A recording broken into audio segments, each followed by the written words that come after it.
Pakistan super লিগে বাঙালি ক্রিকেটারদের উপস্থিতি বরাবরই আলাদা আকর্ষণ তৈরি করে, কিন্তু এবারের আসরে সেই আকর্ষণের মাঝেই লুকিয়ে আছে বড় এক অনিশ্চয়তা।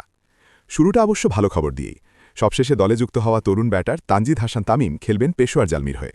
কিন্তু এখান থেকেই শুরু আসল প্রশ্ন, পুরো টুর্নামেন্টে কি আদৌ পাওয়া যাবে বাংলাদেশি ক্রিকেটারদের? বাস্তবতা বলছে না। বাংলাদেশ ক্রিকেট বোর্ড ৬ জন ক্রিকেটারকে দিয়েছে আংশিক এনওসি। কারণ একটাই, ঘরের মাঠে নিউজিল্যান্ড সিরিজ। জাতীয় দলের সূচির সঙ্গে সংঘর্ষ হওয়ায় ফ্র্যাঞ্চাইজিগুলো পুরো সময় পাচ্ছে না তাদের খেলোয়াড়দের। ৪ জন ক্রিকেটার থাকবেন শুধু ১২ এপ্রিল পর্যন্ত। এরপর মাঝপথেই ছাড়তে হবে দল। তরুণ পারভেজ হোসেন ইমনকে পাওয়া যাবে একটু বেশি সময়, ২১ এপ্রিল পর্যন্ত, কিন্তু সেটাও পুরো আসর কাভার করার জন্য যথেষ্ট নয়। সবচেয়ে জটিল পরিস্থিতি মুস্তাফিজুর রহমানকে নিয়ে। তাকে দেওয়া হয়েছে ২ ধাপে এনওসি, প্রথমে ২৬ মার্চ থেকে ১২ এপ্রিল, এরপর আবার ২৪ এপ্রিল থেকে ৩ মে। মাঝখানে দীর্ঘ সময় তিনি থাকবেন না দলের সঙ্গে।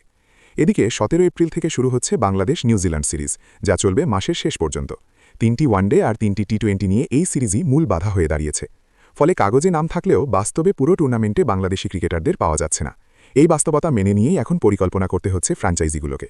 জাতীয় দলের অগ্রাধিকার আর ফ্র্যাঞ্চাইজি ক্রিকেটের চাহিদার এই টানাপোড়েন নতুন কিছু নয়, কিন্তু প্রতিবারই এটা দলগুলোর কম্বিনেশন আর পরিকল্পনায় বড় প্রভাব ফেলে। এক কথায়, যত ব্যস্ত হবে আন্তর্জাতিক সূচি, ততই বাড়বে এই অনিশ্চয়তা।